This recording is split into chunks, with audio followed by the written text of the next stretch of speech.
Hi, today I'm running new Realme Pad Mini and I'll show you how to activate Hey Google of Google Assistant option on this device.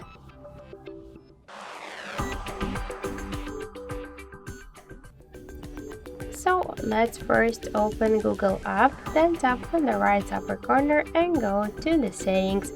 Tap to the voice section and click to voice match. To activate Hey Google option, we should click once on the switcher.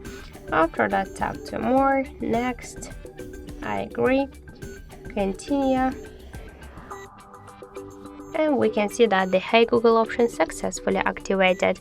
If you want an assistant to recognize your voice, just tap to voice model, click retain voice model and repeat after assistant. So thank you for watching, and if you find this video helpful, don't forget to leave a like, comment and to subscribe our channel.